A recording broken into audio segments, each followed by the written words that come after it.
depois graça. O texto diz: para que recebemos misericórdia e achemos graça. Misericórdia refere-se ao perdão sobre aquilo que fizemos. Não recebemos a condenação que nós merecíamos. Por algum motivo, às vezes as pessoas que estão de fora não entendem que a graça de Deus, ela é um dom de Deus que foi pago em Cristo Jesus. O meu erro, a minha culpa, a minha condenação, que era certa e direita, ela foi transferida para quem? Para Cristo. Isaías disse: nós errávamos, mas Deus fez cair sobre ele o nosso erro. Nós pecamos, mas o castigo foi sobre Cristo. Louvado seja o nome do Senhor. Como escaparemos nós, se não atentarmos para a tão grande salvação de Deus em Cristo Jesus? Louvado seja o nome do Senhor. Misericórdia refere-se àquilo que passamos em graça, refere-se ao presente. Recebemos aquilo que precisávamos para continuar caminhando. Graça não termina na conversão, ela nos acompanha toda a nossa vida. Nós vimos à frente, confessamos a Cristo, somos salvos pela graça de Deus. E acabou? Não. Cada dia que permanecemos em Cristo é pela graça de Deus. Cada dia que permanecemos firmes é pela graça de Deus. Chegamos à salvação, alcancei o fim da minha fé. Trabalhei, guardei a fé, agora a coroa da justiça me está reservada. A graça de Deus. Louvado seja o nome do Senhor. Misericórdia para nos perdoar os pecados. Graça para nos permitir desfrutarmos da presença de Deus. Glória a Deus por isto. Graça para socorrer em ocasião oportuna. Este versículo mostra que a graça não é apenas um conselho, ela é um auxílio. A palavra socorro transmite a ideia de sermos ajudados quando necessitamos, quando cometemos um erro. Nós corremos para Deus ou nós corremos de Deus? Adão, né? O que o texto diz que Adão fez, né? Quando ele errou, ele correu, pai, foi isso, não, ele foi o quê? Se esconder.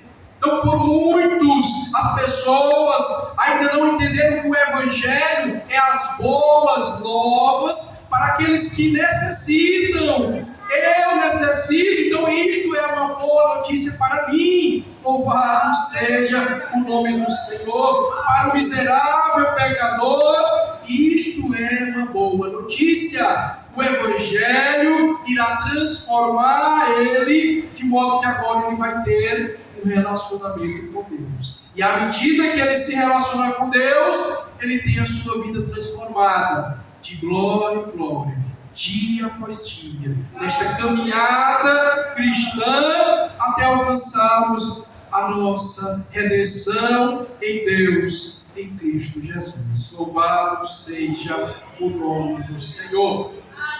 Quando na tentação, na dor, na perda, na perseguição, nas dúvidas, nos desânimos, tudo isto podemos nos chegarmos a Deus. Na próxima vez que eu e você estivermos com vergonha, duvidosos, será que devo eu continuar buscando a Deus? Sim, você deve, porque é no trono da graça que somos socorridos e ajudados. Louvado seja o nome do Senhor. Quando Pedro, prostrando-se aos pés de Jesus: Senhor, afasta-te de nós, porque nós somos homens pecadores. Por que ele disse isto? Porque o conceito de um judeu era que pecador é pecador, sacerdote é sacerdote. Opondo-se distante um do outro. Em Cristo, vemos o quê? Deus indo de encontro a quem? Aos miseráveis pecadores. Como eles poderiam entender isto? Se Deus nos mandou separarmos, agora vem um que alega ser o Filho de Deus e ele vai de encontro aos pecadores. Não necessitam de médicos, usando Jesus, esta comparação. Não necessitam de médico os que já estão bem.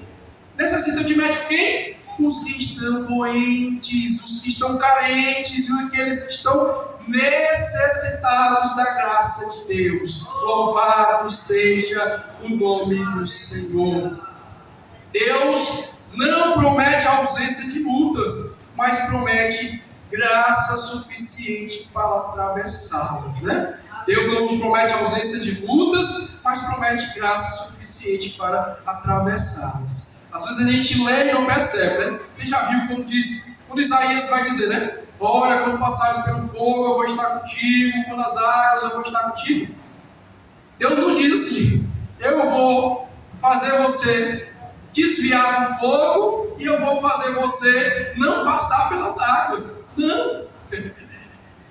Quando você estiver nesses momentos ruins de vida, eu estou contigo. Não é aquela que a gente diz assim, não, quem estava comigo na dificuldade eu sei, os amigos são poucos, né? O que a gente quer expressar é que quando as coisas dão errado, quando nós nos tornamos difícil para outras pessoas, as outras pessoas saem de cena, né? Quem pariu os seus filhos que balance. Então, Cristo não é assim. Deus não é assim. Diga se isso não é maravilhoso. Deus promete estar conosco, mesmo nos nossos piores momentos. Louvado seja o nome do Senhor. Quem mais faria isto? E agora para encerrar. Quem mais estaria conosco nos nossos piores momentos? Aqui em Hebreus vemos que a graça não é apenas o início da nossa vida cristã, ela é o caminho pelo qual devemos trilhar todos os dias. Eu sou crente pela graça de Deus. Eu sou crente pela graça de Deus. Eu permaneci crente pela graça de Deus. Eu necessito da graça de Deus. Imagine a cena de você ter ouvido por diversas vezes a voz de Deus. E você orando a Deus. Na terceira vez que você ora, Deus diz assim, não, Paulo, a situação não vai mudar. A minha graça te basta. A minha presença, né? A minha presença contigo, ela te é bastante. E esta situação não mudou. Não mudou. Louvado seja o nome do Senhor. Necessitamos da graça na conversão e necessitamos da graça cada dia da nossa caminhada. Acheguemos-nos ao trono da graça de Deus. Sempre que reconhecemos a nossa necessidade, podemos nos aproximar do trono de Deus com reverência e confiança, não por causa dos meus méritos, mas porque Cristo Jesus, nosso eterno e sumo sacerdote, abriu-nos o acesso à presença de Deus. Louvado seja o nome do Senhor. Amém? Fique com esta palavra em nome do Senhor Jesus.